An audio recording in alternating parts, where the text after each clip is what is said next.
আপন মানুষগুলোর থেকেই সব থেকে বেশি কষ্ট পেতে হয়।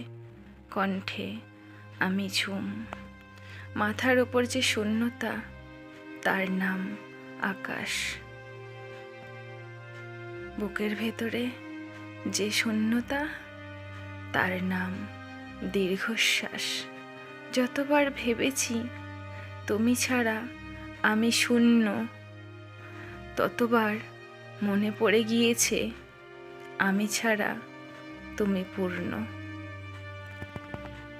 আজ এটা ভেবেই নিজেকে সান্ত্বনা দিই, সবার কপালে তো আর শোক লেখা থাকে না।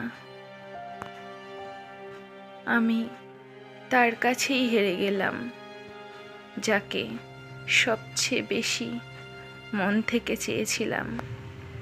যার মন থেকে ভালোবাসে তারা তাদের ভাগ্যের ওপর উপহার হিসেবে শুধু কান্নাই থাকে।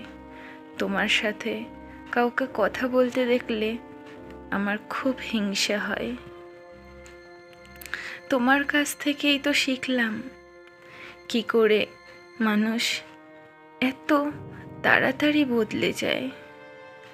হাসির মাঝেও অনেক দুঃখ লুকিয়ে থাকে, যে দুঃখগুলো বোঝার ক্ষমতা সবার মাঝে থাকে না। দিন শেষে অবহেলিত চোখের পানিগুলো রাতের কাছে হেরে যায়। ধন্যবাদ বন্ধুরা সম্পূর্ণ ভিডিওটি দেখার জন্যে। কথাগুলো ভালো লাগলে লাইক শেয়ার করে দেবেন।